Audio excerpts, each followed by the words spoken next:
ici,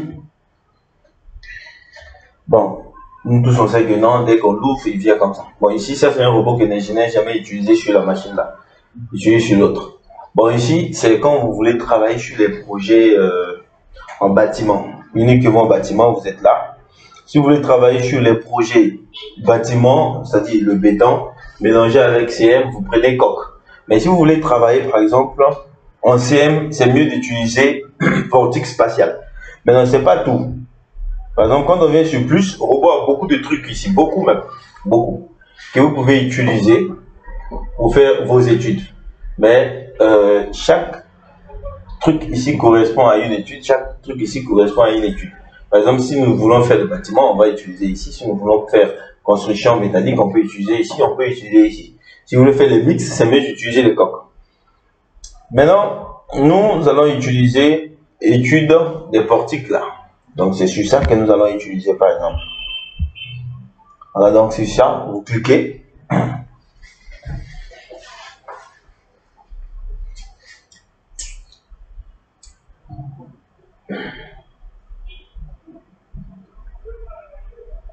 Bien, voilà.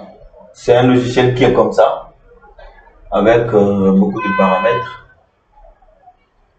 Maintenant, avant de commencer, ce qu'il faut faire, il faut essayer de voir quels sont les paramétrages. Quels sont les paramétrages qu'il faut utiliser. Par exemple, je vais aller, les paramétrages se trouvent dans Outils. Et je vais d'abord commencer par les paramètres de préférence. Les paramètres de préférence, ce sont les paramètres où on va voir, par exemple, tu installes le logiciel qui vient dans une langue inconnue. Par exemple, ça peut venir au chinois. Déjà, si ça vient au chinois, on est déjà mal barré. On ne sait même pas par où commencer. Donc, ça vient carrément en français, c'est parce qu'il a été installé en français. Donc, paramètres régionaux, il y a la langue française. Bon, s'il n'y a pas de langue française, on peut utiliser l'anglais, on peut utiliser le Wolof. Non, je ne crois pas qu'il y a un Wolof. Il n'y a pas Wolof, hein? Ok. Même la langue de travail aussi, c'est le français. Donc, il n'y a pas aussi Wolof. Il n'y a pas d'autres, par exemple, langues africaines. C'est pour eux ici. Donc, même si je vérifie, il n'y a pas. Il y a même le chinois, mais nous, on ne nous met pas. Les paramètres généraux. Bon, ici, on a ce qui est très important ici, ce sont des rappels de notification. Vous voyez? C'est-à-dire, il y a des enregistrements automatiques qui se font. En fait, c'est pas seulement sur Robot où on peut avoir ça. Même Gretec, même Revit par exemple, ce sont des logiciels où quand tu travailles, il t'envoie des rappels d'enregistrement. Il fait des enregistrements automatiques. Par exemple, ici, il dit enregistrement automatique toutes les 10 minutes. Maintenant, proposer. C'est-à-dire, il y a enregistrement automatique et il y a proposition. C'est-à-dire, quand tu proposes, tu dis au logiciel que je clique sur proposer l'enregistrement tout, par exemple, je coche ici, il va dire proposer l'enregistrement toutes les 10 minutes, par exemple. Mais ce n'est pas seulement 10 minutes, on peut augmenter. Ça veut dire qu'après 10 minutes, on a un message. Il te dit, bon, monsieur, il est temps de sauvegarder le projet pour ne pas perdre les données. Par exemple, si je travaille sur un fixe, où il n'y a pas, par exemple, d'ondulaire, et puis il y a coupure, pas, tu perds. Donc, proposer. Bon, j'ai pas besoin. Bon, les paramètres de la vue, bon, on peut laisser comme ça, par rapport à l'accélération de l'affichage, on peut laisser normal comme ça. Les affichages. Bon, les affichages ici, en fait, c'est beaucoup plus pour l'arrière-plan. Quand vous regardez l'arrière-plan qui est derrière moi ici, c'est un peu bleu. Donc, c'est ce qui est ici. C'est là où ils ont écrit, je ne sais pas, des blue là. Donc, c'est là. Donc, si vous cliquez, vous changez. Vous avez la possibilité de cliquer ici et changer. Moi, personnellement, je ne travaille pas sur ça. J'aime pas trop ça. Je prends, qu'est-ce que je prends? Je prends souvent ça. J'aime souvent travailler sur la couleur noire là. Donc, on a la possibilité de changer. Même le pointeur aussi, on peut changer, on peut enlever. Parce que ici, le pointeur, c'est en croix. Le pointeur, c'est ce qui est en bleu là. Oui. On a la possibilité de changer, mettre au X. Mais c'est mieux de laisser ça comme ça. C'est mieux de laisser ça comme ça parce que la majeure partie des gens, quand on travaille ici, c'est comme ça qu'on laisse. Donc c'est mieux de ne pas trop bouleverser les choses. Sinon tu vas dire, oh, mais j'ai croisé le projet que j'ai travaillé, le truc était comme ça, je tombe sur ça et tu t'embrouilles. Les barres de menu. Bon, ici on va expliquer quoi. Ici les barres de menu, on nous dit par exemple petite icône, grande icône. Grande icône, ça sert à quoi? Donc si je mets grande icône, c'est ce qu'on a l'habitude de voir ici. Si on met petite icône, ça change. Donc c'est pas la peine. Dans les documents de sortie. Documents de sortie. En fait, ici, il nous donne les documents de sortie. À droite, il nous dit que c'est la coupe. Par exemple, si tu fais le ferraillage d'une poutre ou d'un poteau, sur le ferraillage, sur la feuille du ferraillage, il y aura les informations qui sont ici. Il y aura la coupe sur l'élément, il y aura en fait le titre, il y aura en fait les quantités des armatures utilisées, les quantités de béton, ainsi de suite. Il y a même le repère. Bien, ici on finit, on vient, on fait OK. Donc ça c'est le premier paramétrage à faire. Le deuxième paramétrage qui est plus important, encore outil, on dit préférence de la tâche. Voilà. Préférence de la tâche. Maintenant, quand on arrive ici, on commence par unité et format. On clique sur unité, unité et format. Le logiciel nous propose des unités par défaut. Il y a les unités métriques et il y a les américaines. Nous, notre quotidien, c'est les métriques. Donc, tu cliques sur métrique et on fait oui. C'est bon. Ouais. Maintenant, on va là où c'est unité et format, il y a le petit plus qui est là. On peut l'ouvrir. Et cliquer pour voir. Je clique sur dimension. Dimension, en cliquant, j'ai ça. J'ai dimension de la structure qui est en mètres. Ça, c'est normal. Quand on dit une poutre, 5 mètres, 10 mètres, 5 mètres, 3 mètres, ainsi de suite, c'est en mètres. Maintenant, après, c'est 0,2, ça veut dire que c'est 2 décimales. Maintenant, on a les dimensions de la section. En béton armé, c'est en centimètres. Comme ça, on dit poutre de 15-40, poteau de 20-50, c'est en centimètres. Les sections, c'est en centimètres aussi, oui. Les assemblages d'acier, c'est en millimètres. Donc, la CM se fait en millimètres. Les barres du ferraillage, les diamètres des barres, quand on dit barre de 10, 10 là, c'est en millimètres et non en centimètres. Les sections d'acier, des ferraillages, des armatures, des nuances 500, 400, ainsi de suite, c'est en centimètres carrés par mètre. Largeur des fissures. Maintenant, on peut venir sur les forces. Donc, ce qui est là, c'est notre quotidien. Donc, le réglage là, c'est notre quotidien, on peut laisser. Les forces. Bien, les forces, on a la force, on a les moments et on a une contrainte. Bon, la force, ici, c'est venu par défaut en kilonewton, mais on peut changer et prendre par exemple d'autres unités. Ça peut être déca, kilo, ou bien méga, ou bien tonne, ou bien newton. Maintenant, si vous prenez par exemple la force en kilonewton, ça veut dire que le moment sera en kilonewton, mais tu ne veux pas mettre. Parce que c'est juste cette force-là qui est multipliée par le bras de levier et ça nous donne ça. Après, ce qui suit, c'est une contrainte qui est méganewton sur mètre carré qui est mégapascal. Ou bien newton sur millimètre carré qui est mégapascal. Bon, force autre. Bon, autre, c'est juste les autres trucs qui sont ici, où on peut voir les déplacements linéaires qui sont en centimètres. Les angles, c'est-à-dire leur unité, c'est les degrés, la température, le poids, la masse. Bon, ici aussi, c'est notre quotidien, on peut laisser.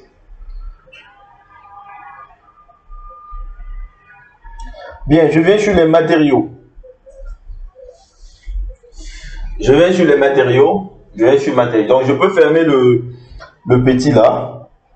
Lui, je peux carrément le fermer. Je viens sur les matériaux. Les matériaux, je vois à gauche, j'ai les matériaux, j'ai d'abord la langue.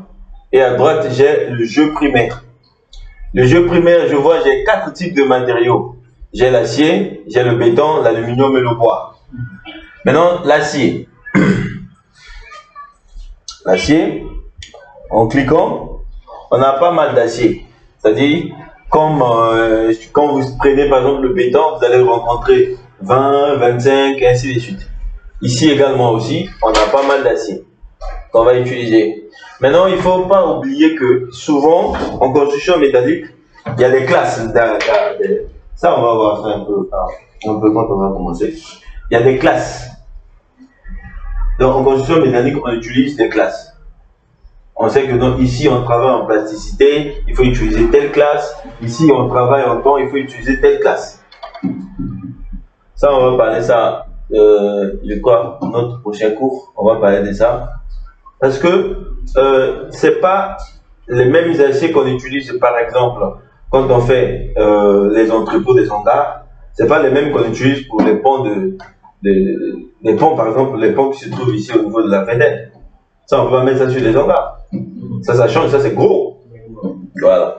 Donc il y a des classes par rapport aux études, quand on fait les études en CM. Par exemple, il y a les aciers E224. Certainement, c'est ça qu'on va utiliser par rapport à ce qu'on va faire. Ou bien on peut créer et utiliser une classe. Ça s'appelle des 275, ça peut être des 355, ça peut être des 235. Donc les classes, on dit S235, S275, S355. C'est comme ça qu'on utilise. Voilà. Maintenant, on peut cliquer ici sur modifier. Vous voyez, modifier. Ici, je suis sur acier. Voilà. Acier, je vois un module de Young de 21 210 000 mégapascal. Parce que c'est les S235 ici. La résistance. Donc S235. Donc vous pouvez changer, mettre S236, 275 je vous l'ai dit, ou bien 355 par rapport à l'étude de la structure. Par exemple, si c'est des petits bâtiments, des entrepôts, vous pouvez laisser les S235 et vous travaillez avec. Maintenant, on a le coefficient de poisson. Quand on était en béton armé, le coefficient de poisson était 0,2. Ici, ça change. Maintenant, on a le poids volumique de l'acier. Qui est en fait c'est 78,5. En béton armé c'est 25 kN par mètre cube. Ici c'est 78,5 kN par mètre cube.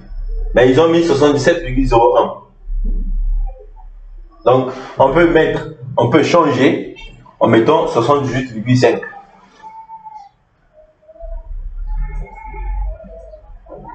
Maintenant, le coefficient d'expansion thermique qui est ici. En béton armé, c'est 10. Enfin, 10 puissance, je crois, moins 9. Moins 6 ou 9 comme ça. Mais ici, c'est 11. Maintenant, l'expansion thermique, là aussi, on va voir. Je vais vous expliquer ça un peu avant. Parce qu'en construction métallique, on utilise aussi une température. Il faut utiliser une température. Par exemple, il y a la température froide et chaude. Je sais, est-ce que si on met le feu sur l'acier, quel est le comportement de l'acier? Maintenant, si on met un peu le froid sur l'acier, quel est le comportement de l'acier? Donc, on va voir ça et on va voir comment l'acier va réagir si on met la chaleur ou bien si on met un peu le froid. On a le coefficient d'amortissement. Bon, les amortissements, en fait, j'explique ça souvent. C'est juste quelque chose de très facile. C'est juste le coefficient. C'est un coefficient qui est additionné par rapport à l'ouvrage. Par exemple, en CM, si vous essayez de voir quel est l'amortissement en CM, parfois ça va beaucoup changer. Ça dépend en fait du projet que tu es en train de faire, les amortissements. Donc, parce qu'il y a les amortissements sur la structure, il y a les amortissements sur les mobiliers et les amortissements de finition. Donc, en fait, les amortissements qui sont ici, le coefficient d'amortissement ici dépendent en fait du projet qui est devant toi. C'est bon? Donc, si par exemple l'acier a été modifié, et puis ici, qu'est-ce qu'on fait? On fait ajouter et OK.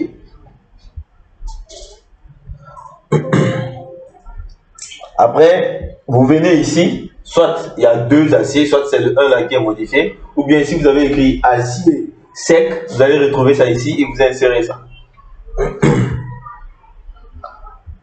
Bien, les catalogues. Maintenant, sur les catalogues, bon, ici, les catalogues à utiliser, c'est OTUA là, parce que des produits sidérurgiques, OTUA c'est juste Office technique d'utilisation des aciers. Donc, c'est ça qu'on va utiliser pour faire nos petits projets, comment faire des projets en CM. C'est ça qu'on va utiliser. Bon, Les normes de conception, on passe aux normes. Donc je clique d'abord normes de conception. Je vois acier, oui, assemblage. Je vois CM, CM, CM. Mais en dehors des CM aussi, il y a les eurocodes. Vous voyez? Il y a les eurocodes que vous pouvez utiliser ou bien les CM66. Mais au Sénégal, les CM66 sont utilisés, les eurocodes aussi sont utilisés. Maintenant, les documents qui sont un peu, en fait, au Sénégal, il y a beaucoup plus de documents en CM66 que les eurocodes, parce que les gens n'utilisent pas beaucoup plus les eurocodes en CM. Mais il y a les CM66 qui est là qu'on peut utiliser. Il y a beaucoup de documents sur les CM66. Bien. Maintenant, le béton, vous pouvez utiliser les BAEL. Le BAEL, je voulais dire. Et le jeu technique, vous pouvez utiliser DTU. Juste pour les fondations, quoi. Parce que quand tu fais, comment on appelle, les projets, tout projet se repose sur le sol. Donc, il y a aussi les fondations. Donc, on peut laisser CM66.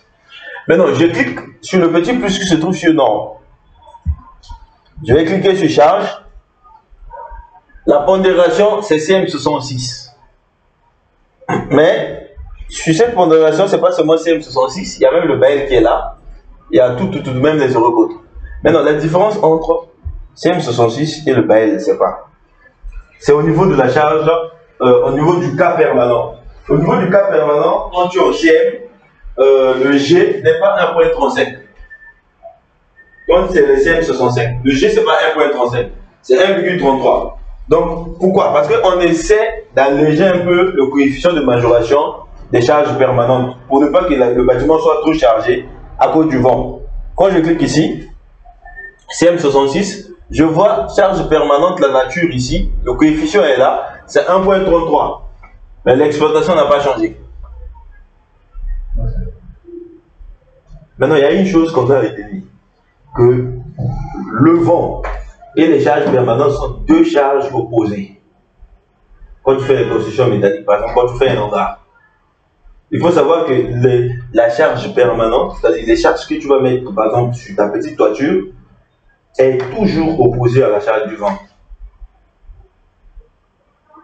Parce que le vent, qu'est-ce que le vent fait?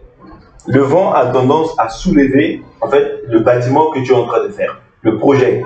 Donc, le vent a tendance à soulever le projet. Mais ce que toi, tu vas faire, ton étude, c'est pour lutter que le vent, là, ne puisse pas soulever le truc. Ne puisse pas soulever le projet. Voilà, on est là. Maintenant, si c'était, par exemple, le BAEL. Je vais prendre ici, par exemple, le BAEL. Le BAEL, nous, on le sait que quand on faisait les combinaisons avec le BAEL, on avait un coefficient de 1.35 pour les cas permanents. Voilà la différence. Donc, on essaie un peu d'alléger, en fait, le coefficient pour éviter que le bâtiment soit trop chargé. Les hangars, quand tu mets beaucoup de charge, tu ne vas jamais dimensionner ça. Voilà, la charge du vent.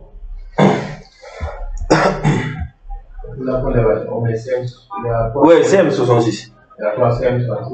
Non, c'est le premier, hein? Avril. Oui. Avril. Oui. Avril 2001. Toi, tu en as 3 ici. Oui. Tu as 3 chez toi. Ça, avec quelle version ça? 2020. Moi, j'ai fait ça. Pas avril, pas avril. C'est avril qui est au top, qui est toujours là. Bien. Maintenant, les charges du vent, on va utiliser les NV65. Même le Sénégal, on utilise les NV65 pour les charges du vent. Même quand tu vas utiliser les Sénévent, même quand on va faire les calculs de ici, on va utiliser Sénévent. C'est-à-dire, on va utiliser les normes du Sénégal, par exemple. Maintenant, les études de métallique là, il ne faut pas fixer le vent par rapport à là où tu es en train de faire. Tu peux, par exemple, faire par exemple, je prends des cas, des hangars qui se trouvent en Gambie, qui se trouvent en Guinée, qui se trouvent en Éthiopie, n'importe quel pays. Eux, ils doivent te fournir toutes les informations. Concernant la géométrie, comment on appelle, comment on dit ça? En fait, concernant la température de là-bas. Tu ne dois pas faire ça parce que tu dis, bon, tu sais faire CM, je prends le projet, je fais. Non, non, non, non. Partout, il y a météo. Quand tu vas seulement en Gambie, ici, il y a météo. Au Mali, il y a météo. Parfois, la vitesse du vent qui se trouve là-bas est largement différente de la vitesse du vent au Sénégal. Donc, ils doivent te fournir, en fait, toutes les informations. Température qu'il faut utiliser, le vent, qu'il faut utiliser la pression du vent. Bon, si tu te donnes la vitesse du vent, tu peux calculer la pression. Si tu te donnes directement la pression aussi, c'est bon, tu calcules avec cette pression. J'ai fait un projet. Le premier projet que j'ai fait en CM, j'avais utilisé une vitesse du vent de 50. Tu vois, 50, la pression, 50. Maintenant, le gars du bureau m'a dit, tu connais, quand il m'a appelé au téléphone, il a compris que je n'étais pas du Sénégal. Il m'a dit, ton français là, tu n'es pas du Sénégal. La vitesse du vent que tu as utilisée là est faible par rapport à là où va se situer le projet. Même on est au Sénégal, mais il y a des vitesses du vent qui sont différentes par rapport aux zones. Il m'a dit, là où se trouve le projet, la vitesse du vent que tu as utilisée est faible parce que le projet se trouve dans telle zone. Quand il m'a dit telle zone, il m'a dit, il faut regarder météo du Sénégal, tu regarder, ou bien tu télécharges le fichier. C'est le vent, il y a des trucs là-bas. Je suis allé, j'ai vérifié. J'ai vu carrément la vitesse du vent de la zone où j'étais en train de faire. Et j'étais obligé de modifier. Donc quand tu modifies aussi la pression du vent, les informations du projet aussi changent. Et il y a eu beaucoup des informations qui ont beaucoup changé. Quand je lui ai envoyé, il m'a dit, voilà, c'était ça la vitesse du vent. Et au lieu de me dire directement, prends telle vitesse du vent, tu m'envoies sur le tête. Donc il y a les informations qui sont déjà là, que nous on va juste mettre. Mais non, les informations la changent à quel moment? Les informations la changent quand il y a un problème. Par exemple, ici, à Dakar, si on utilise, par exemple, je prends un exemple, une vitesse du vent de 30 mètres par seconde. Le jour qu'il y aura un vent qui va soulever les toitures ici, la météo change. On va maintenant prendre la vitesse du vent qui était venu le jour là, par exemple. J'ai travaillé avec un bureau de Madagascar. Maintenant, on est en train de faire GRETEC. Non, eux, ils m'ont dit, la vitesse du vent que tu utilises là, chez nous c'est faible. J'ai dit c'est faible, ça veut dire quoi? Il dit non, nous ici, la vitesse du vent c'est 97,5. J'ai dit où? J'ai dit mais c'est trop. Il m'a dit c'est parce qu'il y avait en fait un jour ici, il y a eu un truc qui est venu. Bon, tout à l'heure là aussi, ça vient de passer en 2022 là. Chez eux là-bas encore, il y a eu encore la même tempête aussi. Ça a soulevé beaucoup de maisons. Ça tue beaucoup de gens. Mais c'est cette vitesse-là, quand ça arrive, la météo change. Donc, on vous demande de prendre des précautions. Même au Japon, quand ils construisent, c'est pour lutter contre les séismes, tout là. Donc, vous devez construire avec des bonnes fondations. Bon, nous, au Sénégal, c'est parce qu'on n'a pas encore, je sais pas. Peut-être parce qu'on n'a pas encore vu un cas comme ça. Au Sénégal, c'est juste le bâtiment qui était tombé, le R+6 qui avait tué beaucoup de gens. Après, ils ont changé au niveau de l'urbanisme, pour déposer un projet à partir de R+4, 5, 6, ainsi de suite. Il faut une notice de sécurité. On doit vérifier est-ce que le bâtiment est bien pour recevoir tant de pourcentage d'habitation. Bon, LV, ça peut rester. Bon, les cas sismiques, si on avait les cas sismiques, on allait aussi introduire et sélectionner la norme sismique, par exemple, et utiliser, par exemple, les 0 code 8 pour utiliser avec les cas sismiques. Bon, puisqu'on n'a pas ça ici au Sénégal, depuis que le Sénégal, je ne sais pas, on n'a pas ça. On n'aura pas ça aussi. On prie que ça n'arrive pas ici. Sinon, ça serait grave quand même. Bon, analyse de la structure. Bon, ici, c'est si on avait un cas sismique, on devait venir ici et choisir les algorithmes qu'on doit utiliser. Ici, carrément, quand tu utilises, ici, c'est les cas sismiques, c'est-à-dire les charges accidentelles. Donc, les cas accidentels que tu dois ajouter sur la structure, où on dit il y a type de liaison qu'il faut ajouter. Paramétrage du travail, il y a aussi le maillage. Bon, le maillage, je demande toujours aux gens de mettre le maillage. Quand tu cliques, il y a 3 types. Il y a gros, il y a normal et il y a fin. Gros, le maillage, les mailles seront gros, mais les calculs ne seront pas vraiment précis. Mais nous, on n'a pas trop besoin de ça, parce que c'est beaucoup plus avec l'étal. Mais nous, certainement, on utilisera les bardages. Tu vois? Maintenant, normal, c'est un maillage aussi qui est normal, mais qui est précis. Et les calculs sont rapides. Mais fin, c'est précis et les calculs ne sont pas rapides. Si tu as la machine comme la machine de sec, c'est un grand projet, tu peux pleurer. Si tu utilises beaucoup plus des dalles pleines et tu veux faire le maillage, tu vas pleurer. Donc c'est mieux de prendre normal. Maintenant, quand tu finis de faire ce petit paramétrage, qu'est-ce qu'il faut faire?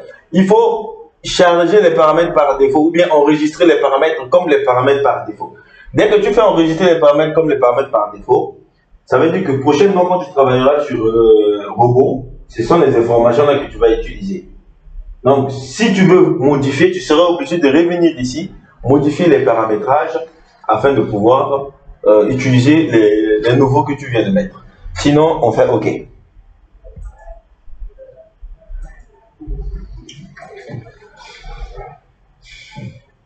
Bon, ici, je vois, sur le truc ici, il y a des petits points qui représentent la grille. La grille ici, pour l'enlever, c'est affichage, grille, et tu dis afficher la grille. Tu cliques sur ça, automatiquement la grille disparaît. Bon, la grille là, parfois, c'est un peu gênant. Ça peut t'empêcher, ça peut te pousser à t'accrocher sur le point de la grille au lieu de s'accrocher sur le nœud.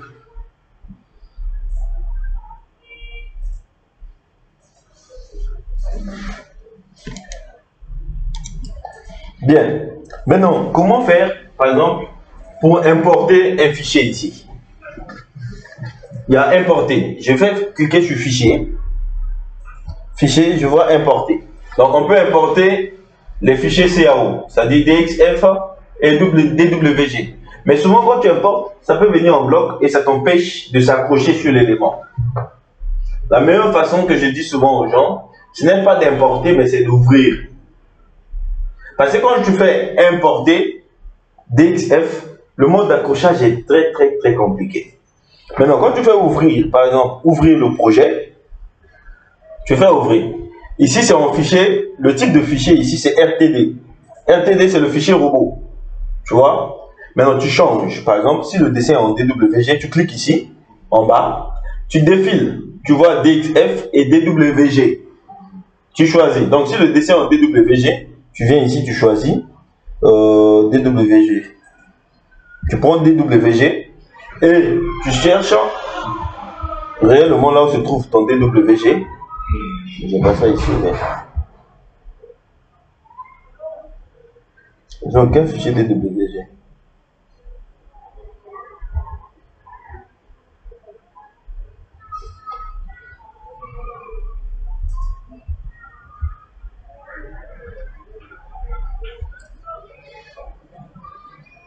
Attends, le truc de Revit là, c'est où?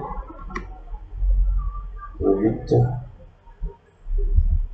Voilà. Je peux venir ici, vous voyez, et puis je fais ouvrir. Maintenant, je fais OK, que ce soit un peu rapide.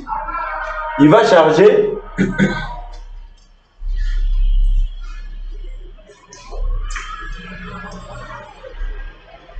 Et on va voir le résultat à la fin.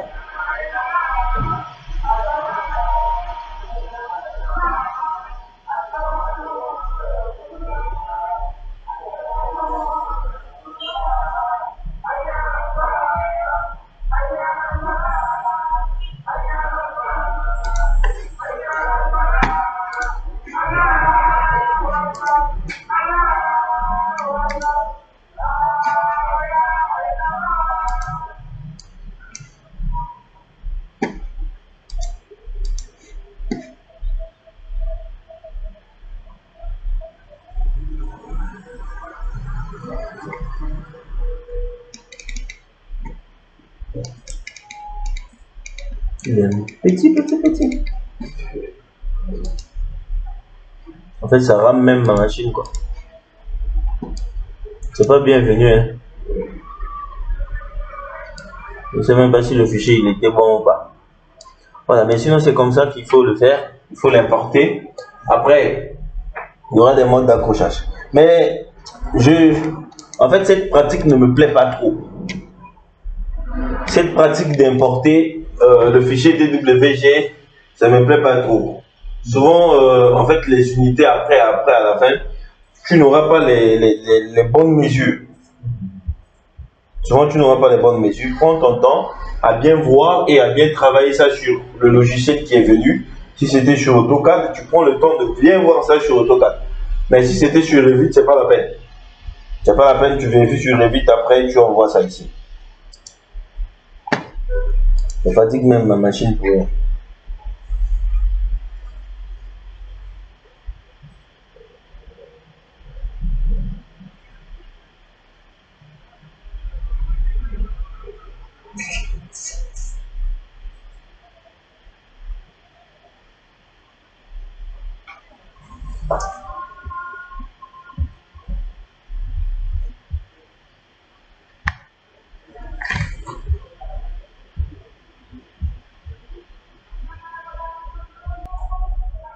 Bien.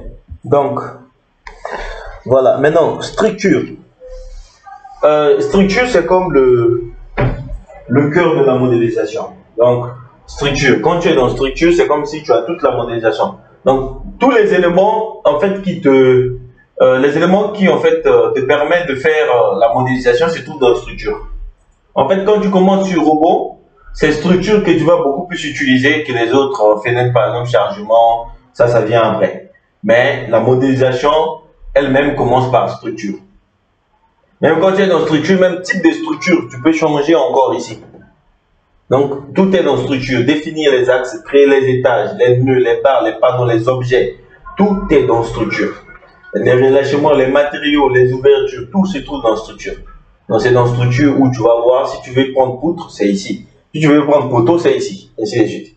Mais juste à droite ici, on a essayé de faire un petit raccourci, de mettre un petit raccourci où tu peux avoir quelques informations qui sont ici. Tu peux avoir ça ici. Bon, chargement. Sur chargement, on a des cas. On a cas, les autres sont grisés. Donc, cas de charge, défini charge, combinaison manuelle, combinaison automatique. Mais donc, les cas de charge, on connaît. On a les charges permanentes, les charges de température, les charges sismiques, tout ça, on sait. C'est dans les cas. Donc, il faut créer. Maintenant, le vent et neige. C'est grisé. Mais nous, on va utiliser vent et neige.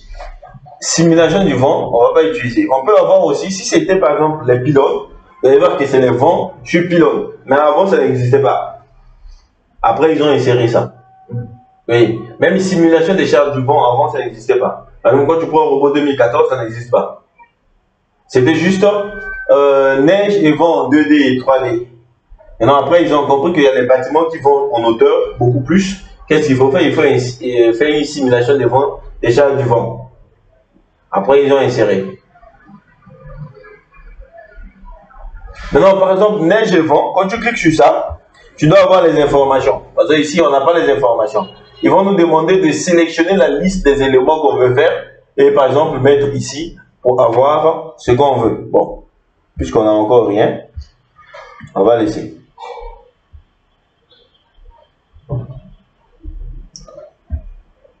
Bon, analyse, on sait, les résultats, on n'a rien à faire ici. Outils, mise en forme de fenêtre, ici.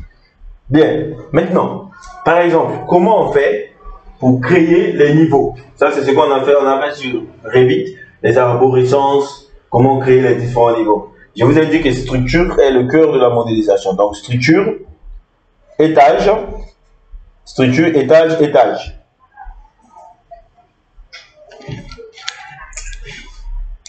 Voilà, structure, étage, c'est ici, en fait, où tu peux créer les différents étages. Tu peux créer, si c'est un plan BA, tu peux créer l'engrais, une fondation, ainsi de suite, ainsi de suite, ainsi de suite. Voilà.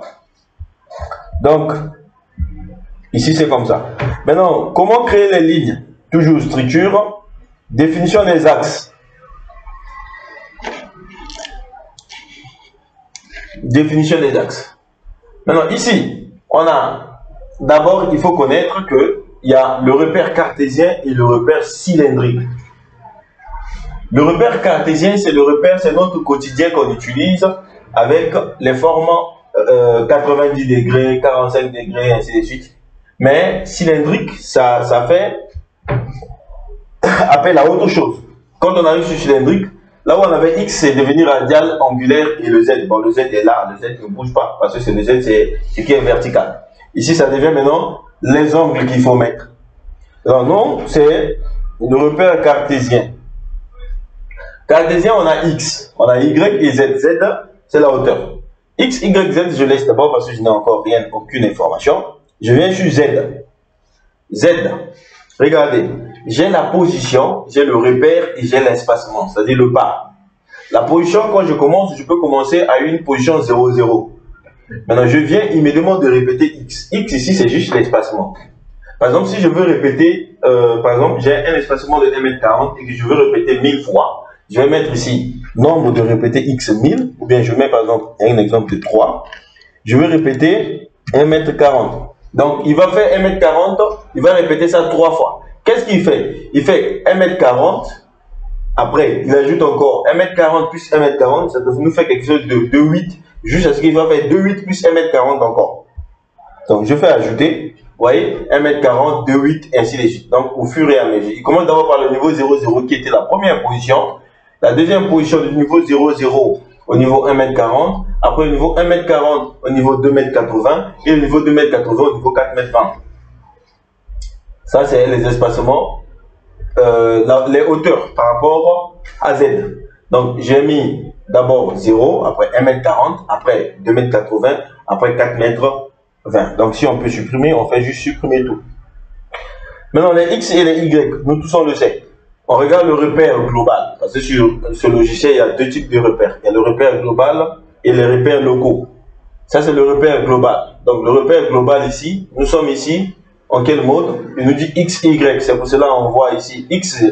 C'est pour cela qu'on voit la verticale. Et on voit X.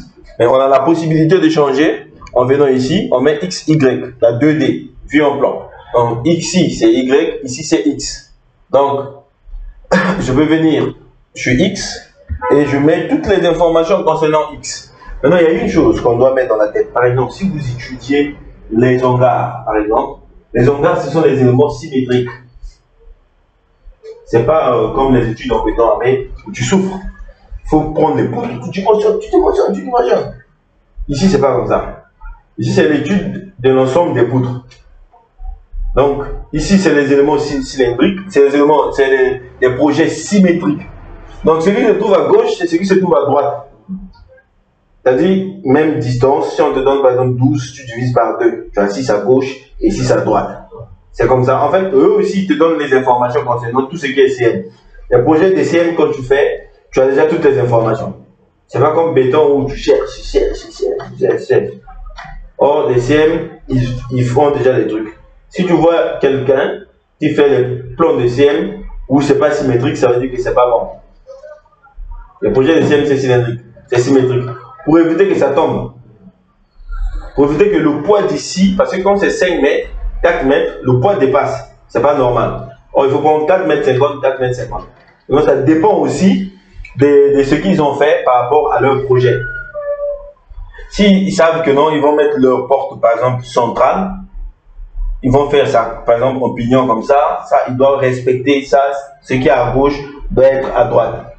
Parce que, en fait, on ne va pas faire les différentes, par exemple, pour trouver les traverses différentes. On va faire l'ensemble des traverses quand on fait l'assemblage. Ok.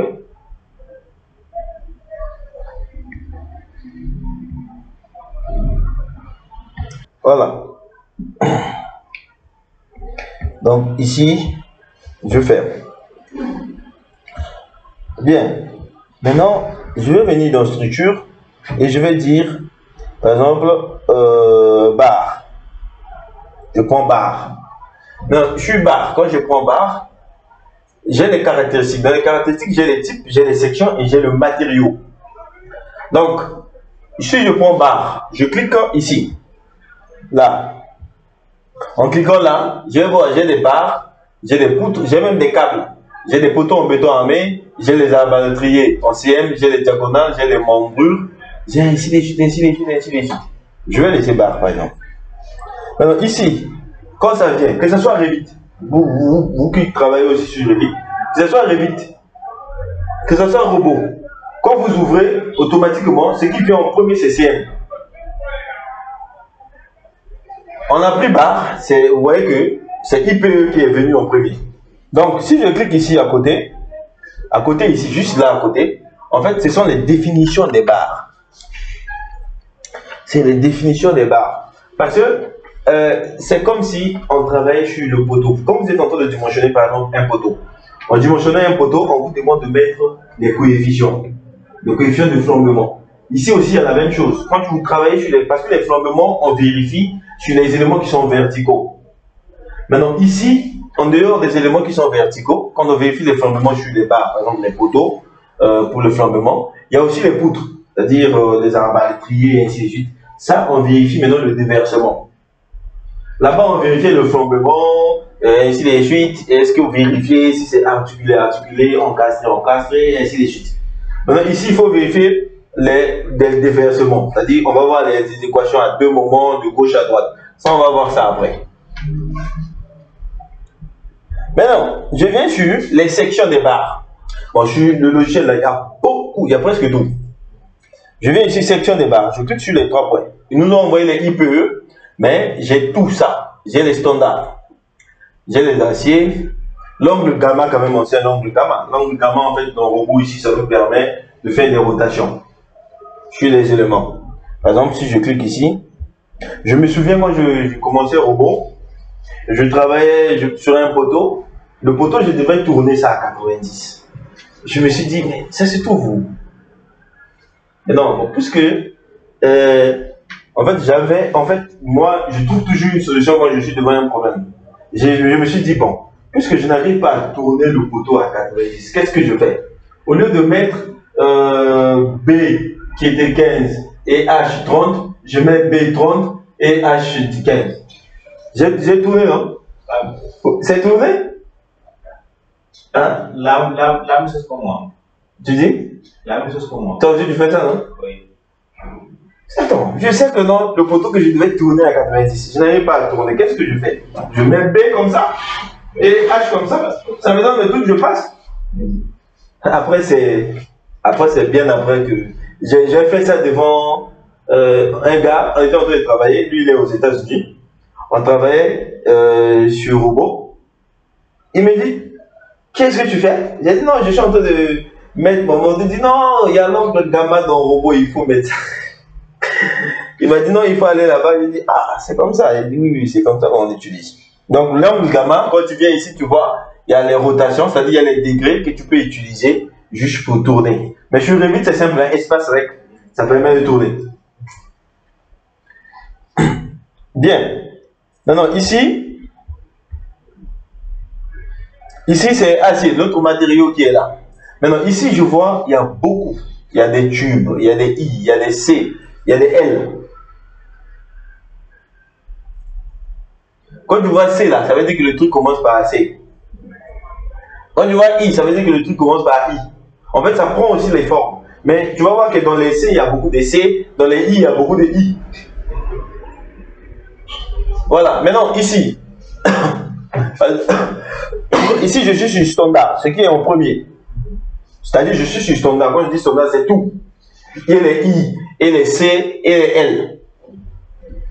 C'est là, c'est des cornières. En fait, ce qui est venu en premier aussi, c'est CAE, quand je suis sur tout. La base des profilés, c'est les normes qu'on avait dit là-bas, les catalogues OTUA. Tu vois, la famille c'est des CAE. La section c'est CAE 20 fois 3. Mais si je clique par exemple sur CAE, je clique, je vois j'ai beaucoup, parce qu'on est sur tout. J'ai beaucoup de CAE, CAP, CAI, CA quoi, HEA, HEB, tout ça là, ça existe. Ça existe. Donc ce que tu fais c'est quoi? Toi-même, en faisant le projet, tu peux programmer. Après tu dis au soudeur de faire ça par rapport à ce que tu as demandé. L'avantage avec ça, c'est ça. Avec les projets, sidérurgie, c'est ça. Tu fais et tu dis au gars, j'ai fait ceci, tu lui donnes les dimensions, lui va souder ça comme ça. Voilà. Donc, ici, c'est les CAE par exemple. Et ici, c'est leur section. Vous voyez? Ici, c'est leur section. Donc, on a la section qui commence de 20 et ça finit vers le bas. C'est beaucoup. Donc ça, ce sont les sections que tu vas voir ici. Ce sont les sections les plus utilisées. Maintenant, quand nous on fait par exemple les hangars, ici, il y a les sections, il y a les trucs, il y a les CAE qu'il faut utiliser. Il y a les CAE que tu dis que non, ça, quand je fais un hangar, c'est ça qu'il faut utiliser. Quand je fais un langage, c'est ça qu'il faut utiliser. Par exemple, quand ça arrive, par exemple, au contrôle, en fait, il y a aussi, quand tu contrôles beaucoup, ou bien quand tu fais beaucoup, tu sais déjà que donc, quand je fais un CAE, par exemple, ou bien quand je fais un élément métallique qui fait 10 mètres, 6 mètres, 5 mètres, ainsi de suite, j'ai telle section. J'ai telle section. En fait, c'est comme les maths. Ici, c'est comme les maths. 1 plus 1, si c'est 2.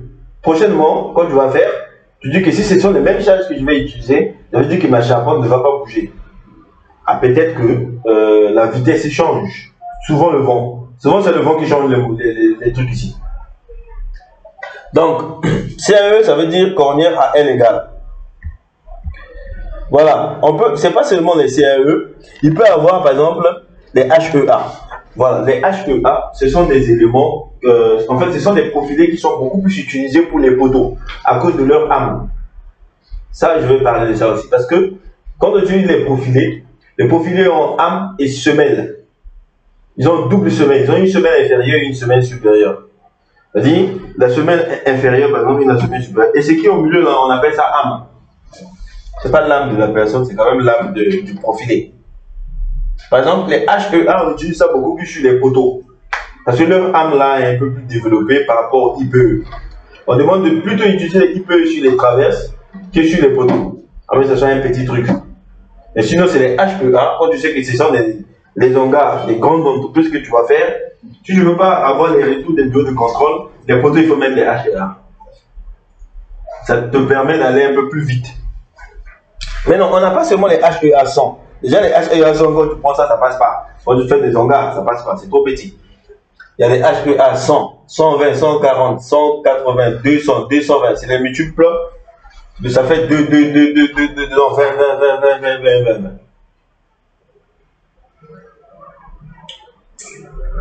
Tu as même les HEA 240, 260, 280, 300. Tu vois, quand tu fais un projet, tu sais que non, avec par exemple telle hauteur des poteaux, les HEA 100, 120, 140, 200, 240, 260 ne passent pas. Gênant ici, là, avec cette hauteur-là, c'est ça là qui peut passer. Les CM, bon, je ne dis pas aux gens de faire ça. Mais quand tu es habitué dans ça, c'est quelque chose que tu peux finir en une journée. Quand tu es habitué dans ça, si ce n'est pas un grand hangar, si ce n'est pas trop grand, même si c'est grand, bon, c'est peut-être les détails. Mais si tu es déjà habitué que ce sont les monotonies, je ne crois pas que tu vas changer les détails. Tu peux utiliser les détails que tu avais sur le projet de Ousmane, sur le projet de SEC.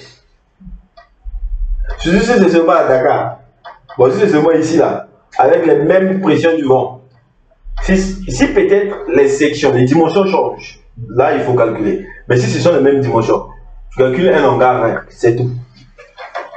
Tu vas donner ça aux autres. C'est peut-être les types de fondations par rapport au sol. Parce que ça aussi, ça nécessite les études géotechniques des sols. Ils te donnent le rapport, tu vas faire.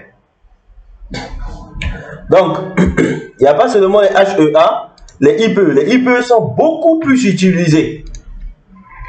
Les IPE sont beaucoup plus utilisés, beaucoup. C'est pour ça que tu vas voir que quand des gens qui te disent, moi je fais construction métallique, il va beaucoup plus te parler des IPE. Il dit, moi je connais IPE, je connais IPE. Ce sont des éléments qui sont beaucoup plus utilisés. Par exemple, les pannes, tu peux utiliser les IPE. les traverses, tu peux utiliser les IPE. Les sabliers, tu peux utiliser les IPE. Même les lisses aussi, tu peux utiliser les IPE si tu veux.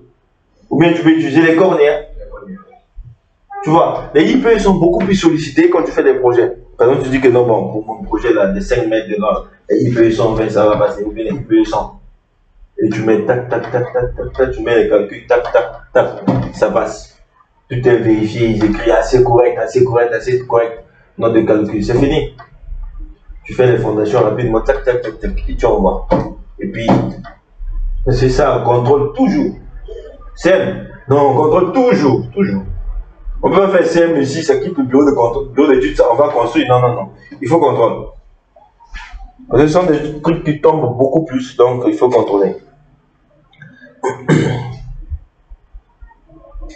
Encore quoi? Il y a aussi les UPN, ou bien UPN. UPN aussi, c'est utilisé aussi beaucoup plus sur les lisses. Les lisses aussi, tu peux utiliser les UPN. Tu peux utiliser les UPN. Donc c'est comme des U quoi. Donc, c'est comme des U. C'est beaucoup utilisé sur les listes. Mais il y a beaucoup de sections. Maintenant, les CAE aussi, tu peux utiliser ça pour les croix. Les croix, ce sont les éléments de contreventement en fait. Les croix de Saint-André qu'on met sur... voilà, on met ça sur les ongles. Pourquoi on met ça? C'est pour éviter ceci. Attends, on va voir.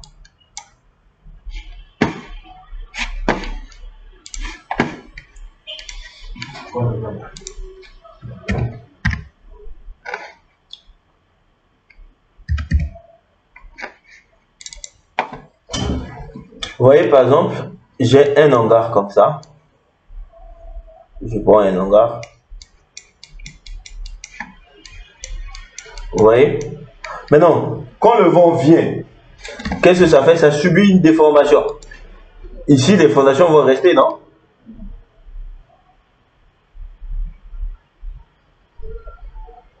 Vous voyez? En rouge, là, c'est ça la déformation. Donc, maintenant, quand on va mettre les croix, on met ça au début et à la fin, parce que pour éviter que quand le vent tape au début, en fait, les croix de contreventement, quand on met, ça ne touche pas les lisses, et ça ne touche pas comment on appelle, les bardages. C'est entre l'âme du poteau. Par exemple, le poteau est là, on met les croix ici. Je vais faire ça comme ça. Par exemple, je mets ça comment? Voilà. Je fais par exemple ça, le poteau est là. Tu vois? Maintenant, lui, on le met ici. Tu vois? On le met ici. On le met ici. Donc, ça ne touche ni la semelle là, ni ici, ni les bardages. Donc, ça touche rien, ni les lisses. C'est pour cela, lui, il ne complique pas quand tu dimensionnes. Donc, lui, il te permet d'éviter qu'il y ait cette déformation là. Cette déformation. Donc, si le vent tape sur la structure à gauche, lui tire à droite. C'est comme des tirants quand on fait même sur les balcons. Donc, lui tire de là-bas, lui tire là-bas, il empêche que la structure puisse se déformer et que la structure puisse rester intacte. C'est pour ça que quand tu ne mets pas ça sur le truc et que tu fais une simulation et tu vérifies, tu vas voir que il y a beaucoup plus de déplacement sur la structure. Donc, du coup, qu'est-ce qu'il faut faire? Il faut les placer.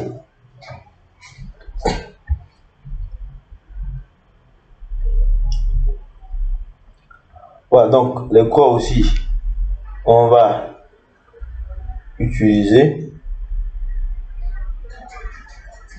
Donc, une fois que tu choisis, par exemple, je viens ici, je prends par exemple les CAE, tu vois, les CAE 20, ici, je prends la classe, je fais par exemple les CAE 35, je mets ça, je fais ajouter, je fais encore CAE par exemple 56, un exemple rec, je fais ajouter. Maintenant, je viens ici, je viens là, je clique, je vérifie quels sont les éléments que j'ai ajoutés, j'ai ajouté ça, par rapport au CAE. Maintenant, je viens ici, je clique là, je vois maintenant là, la section ajoutée, j'ai ajouté les CAE, c'est-à-dire les coordonnées en L égale de 35 et de 123. Ce sont les trucs que j'ai ajoutés. Mais je dis, mais je peux encore ajouter d'autres. Par exemple, je peux ajouter les IPE, les HEA. Par exemple, je dis, je fais ajouter HEA 140. Je fais ajouter. Je fais IPE, par exemple, 140 aussi, je fais ajouter. Juste pour vous montrer que dès qu'on ajoute, ça, on peut retrouver ça maintenant dans la partie section. Donc, bon, je crois qu'on va s'arrêter ici.